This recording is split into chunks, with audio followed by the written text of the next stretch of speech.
जिस तरीके से एक इंजन को समय समय पर रिपेयरिंग की और लुब्रिकेशन की जरूरत पड़ती है, इसी तरीके से आपके पाचन तंत्र और आपकी इंटेस्टाइन को समय समय पर रीसेट की और लुब्रिकेशन की जरूरत पड़ती है।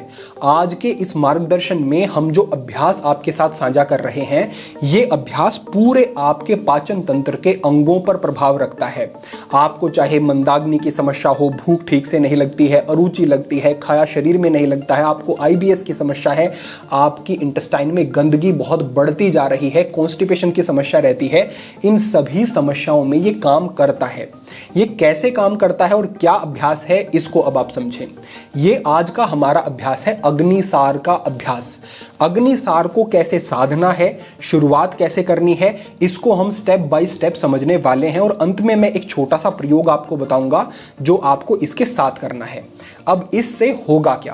पहली बात, आपकी इंटेस्टाइन का जो एक पेरिस्टालिसिस मूवमेंट होता है उसको ये सुधारता है। ये वेव लाइक मूवमेंट होता है और इस मूवमेंट के कारण ही आहार जो आप लेते हैं वो ठीक तरीके से आपकी इंटेस्टाइन में आगे बढ़ पाता है। अगर ये मूवमेंट ठीक नहीं होता है तो आहार ठीक से नहीं बढ़ेगा आगे, जिससे कि आहार से न्यूट्रिशन का एब्जॉर्प्शन भी ठीक तरीके से नहीं होगा। आहार इंटेस्टाइन में सड़ना शुरू हो जाएगा और अगर मल बड़ी आंत में जाकर के रुकता है तो वो ज्यादा सख्त होता चला जाता है, क्योंकि उससे आंत में ज्यादा समय तक रुकने के कारण पानी को ज्यादा मात्रा में अवशोषित कर लिया जाता है। मल आपका इससे सख्त हो जाता है और कॉन्स्टिपेशन की समस्या आपकी बहुत क्रॉनिक होती चली जाती है। तो ये प्रभाव होगा कि ये आपकी इंटेस्टाइन के मूवमेंट को बेहतर करेगा। साथ ही आपके गट के अंदर बहुत सारे न्यूरॉन्स होते हैं, बड़ी संख्या में न्यूरॉन्स होते हैं। ये अभ्यास उन न्यूरॉन्स को एक्टिव करने का, सक्रिय करने का काम करता है, जिसकी वजह से आपका गट ब्रेन एक्सेस बेहतर होता है। साथ ही वेगस नर्व को भी ये स्टिमुलेट करता है, जिससे कि आपका पैरासिम्पैथेटिक नर्व सिस्टम भी बेहतर और बैलेंस में रहना शुरू हो जाता है, जो कि आपके पाचन के लिए बहुत ही अच्छा होता है।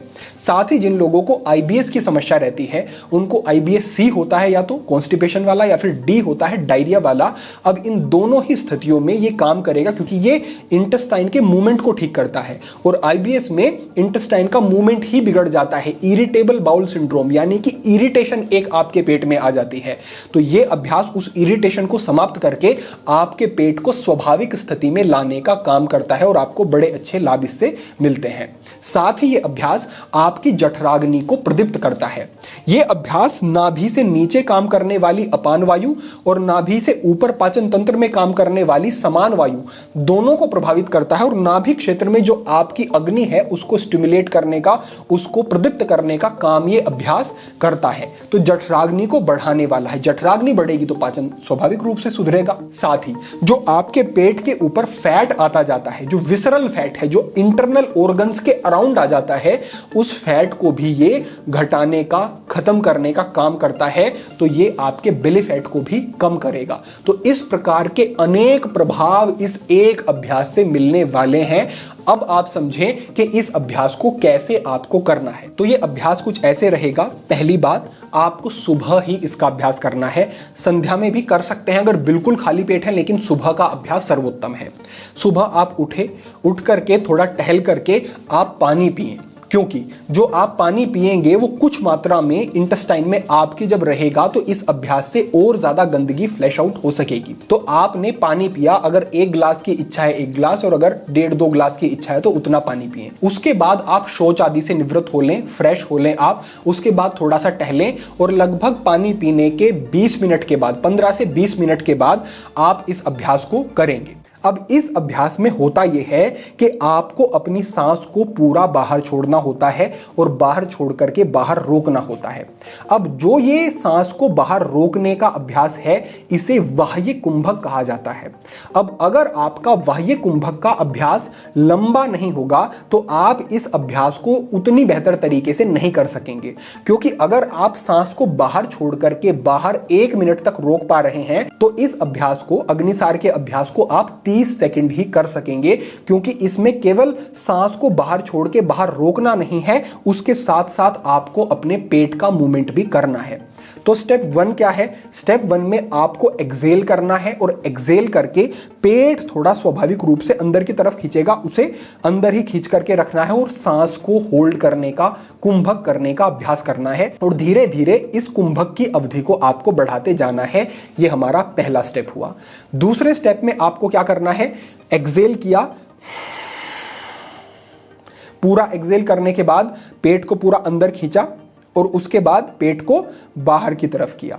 मैंने एक्सेल करके बाहर सांस को रोकने के लिए कहा है, बाहर रोक करके रखेंगे, पेट को अंदर खींचेंगे और बाहर करेंगे, अंदर खींचेंगे और बाहर करेंगे, लेकिन ये बिल्कुल धीमी गति से होगा। किस प्रकार से? थोड़ा देखें। मैंने एक्सेल किया और मैंने अब पेट को एक्सेल करके बाहर रोक करके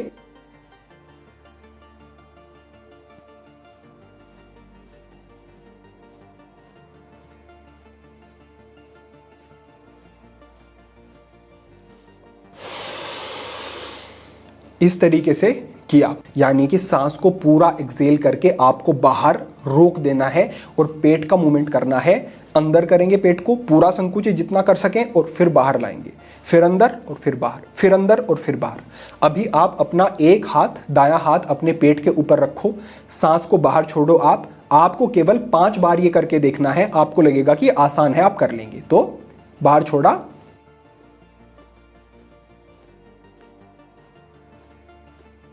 ये अभ्यास आपने किया।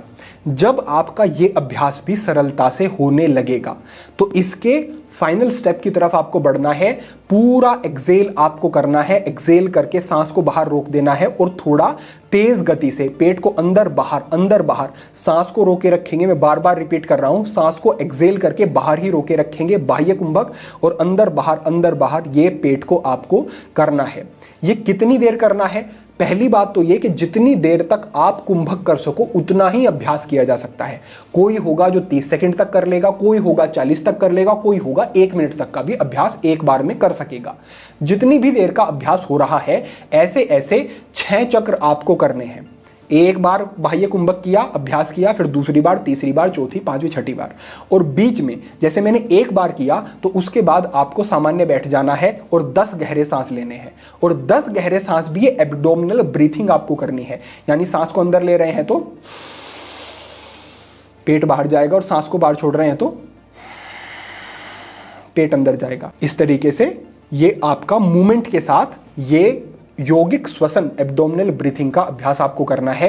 ये आपको बहुत ज्यादा रिलैक्स करेगा, पैरासिम्पैथेटिक को सक्रिय करेगा, आपके वेगस नर्व को स्टिमुलेट करेगा, और जो ये अभ्यास अग्निसार का फिर है, ये तो अद्भुत प्रभाव आपके स्वास्थ्य पर रखेगा ही। अब मैं अंतिम अभ्यास आपको एक बार करके बता रहा हूं, बस इसको आप देख लो ये कैसे करना है। तो मैंने एक्सेल किया पूरा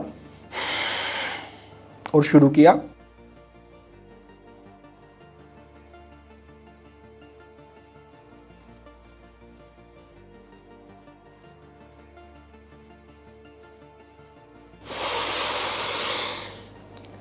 कुछ इस तरीके का अभ्यास ये आपका है। ये अभ्यास आपको करना है और इसी को आपको दोहराते जाना है। ये हुआ आपका अग्निसार का अभ्यास। जब आप इसके 6 चक्र कर लोगे तो एक बार पहले दिन में करने से ही आपको लगेगा कि हाँ, मैंने कुछ विशेष अभ्यास किया है और उसका मेरे पाचन पर प्रभाव आ रहा है, और धीरे धीरे पाचन दुरुस्त होना और जो आपकी आंतों में जमी हुई गंदगी है वो बाहर निकलना इससे शुरू हो जाएगा। इसके साथ साथ मैंने कहा कि ये तो आपके पूरे गट को रीसेट करेगा, आपकी पेनक्रियाज हो चाहे आपका लीवर हो, हर एक अंग को हेल्दी करेगा। लेकिन इसके साथ साथ आपको क्या एक प्रयोग खाने में करना है वो समझें। आपको सुबह इस अभ्यास को करने के बाद हल्का सा गुनगुना पानी लेना है, आधा ग्लास की मात्रा में, और उसमें 1 चम्मच चिया सीड को भिगो देना है। 15 मिनट तक चिया सीड को भीगा रहने देंगे। उसके बाद इसमें आधा चम्मच, मैंने 1 चम्मच नहीं, आधा चम्मच का, शुरुआत यहीं से करनी है, आधा चम्मच देसी गाय का घी डाल दो इसमें, और इसको अब आपको ग्रहण कर लेना है। इसमें जो चिया सीड है ये आपको अच्छी मात्रा में फाइबर भी देगा। ये पानी के साथ मिलकर के एक लिशलिशा तरल बन जाता है जो आंतों को लुब्रिकेट करेगा। इसमें जो घी आपने डाला है ये जो आपके इंटेस्टाइन की सेल्स हैं उनके लिए बड़ा ही अद्भुत है, उनको एक ऊर्जा देता है, उनको नरिश करता है, और ये आपके मल को बाहर निकालने का भी काम करेगा। पाचन को बेहतर करेगा। तो इस तरीके से ये एक छोटा सा प्रयोग सुबह कर लेना इस अभ्यास के बाद, और इस अभ्यास को निरंतर आप कर लो। मैं कहता हूं कि कितनी ही समस्याओं का समाधान आपकी हो जाएगा। ध्यान बस इतना रखो कि जो ये मैंने ग्रहण करने वाला प्रयोग बताया, इसको अगर आपको फैटी लिवर की समस्या है या कोलेस्ट्रॉल की समस्या है तो सावधानी पूर्वक प्रयोग करें। और जो ये मैंने अभ्यास बताया है, जिनको हाई बीपी की समस्या है, जिनको माइग्रेन है, मिर्गी का दौरा जिनको पड़ता है, अगर आपकी पेट की कोई सर्जरी हुई है, हर्निया की समस्या आपको है, या गर्भवती महिलाएं हैं, वो इसका अभ्यास नहीं करेंगी। बाकी सभी अभ्यास इसका कर सकते हैं, ये सुरक्षित है। तो इस तरीके से यहां मेरा ये आपके लिए जो मार्गदर्शन आज का था ये पूर्ण होता है। मैंने इसको पूरे विस्तार से समझाने का प्रयास किया। अपेक्षा है कि पूरा मार्गदर्शन ठीक से समझ आ गया होगा और आप इसका प्रयोग करके अपने जीवन में इसको लेकर के भी आएंगे। अंत में संकेत ये है कि अगर आप योग से और ध्यान के अभ्यास से बड़ी गहराई से जुड़ना चाहते हैं तो आप योगी वरुणानंद ऐप पर जरूर जाएं और वहां पर देखें कि किस प्रकार के कार्यक्रम आपको मिलते हैं, और वहां पर आप और बेहतर तरीके से हमसे जुड़ सकते हैं और अपनी साधना को आगे बढ़ा सकते हैं। आज के लिए आपके लिए यही मार्गदर्शन, यही प्रेरणा। भविष्य में अन्य महत्वपूर्ण विषयों पर मार्गदर्शन होता रहेगा। सभी के लिए प्रार्थना, सभी के लिए मंगल कामना। आज के लिए इतना ही। ओम नमः शिवाय।